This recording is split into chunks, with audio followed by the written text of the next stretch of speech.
د روان 2024 کال د فبروري پر 26مه نیټه باندې د پاکستان په ځینو سیمو کې د پولیو کمپاین شروع کیږي چې دا کمپاین کې به هغو ماشومانو ته د پولیو څاڅکي ورکول کیږي کوم چې تازه پیدا سوي یا عمرونه تر 5 کالو پورې وي. نو د دغه کمپاین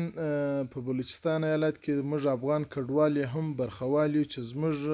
په پنډغالو یا کمپونو کې زموږ په گلیانو یا کوڅو کې او در کورو پورې د پولیو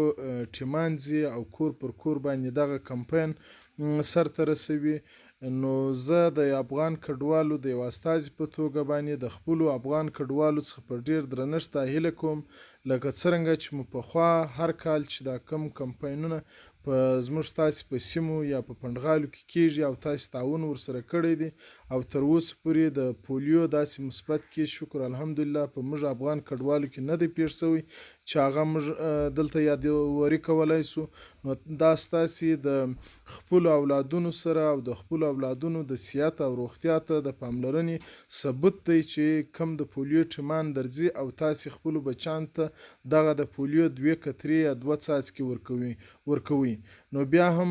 زما غوښتنه او هیله دا ده چې موږ تاسې باید د پولیو د ټیمانو سره همکاري وکړو او خپلو بچیانو ته د پولیو څاڅکي ورکړو تر څو زموږ ستاسې بچیان ښه صحتمند وي.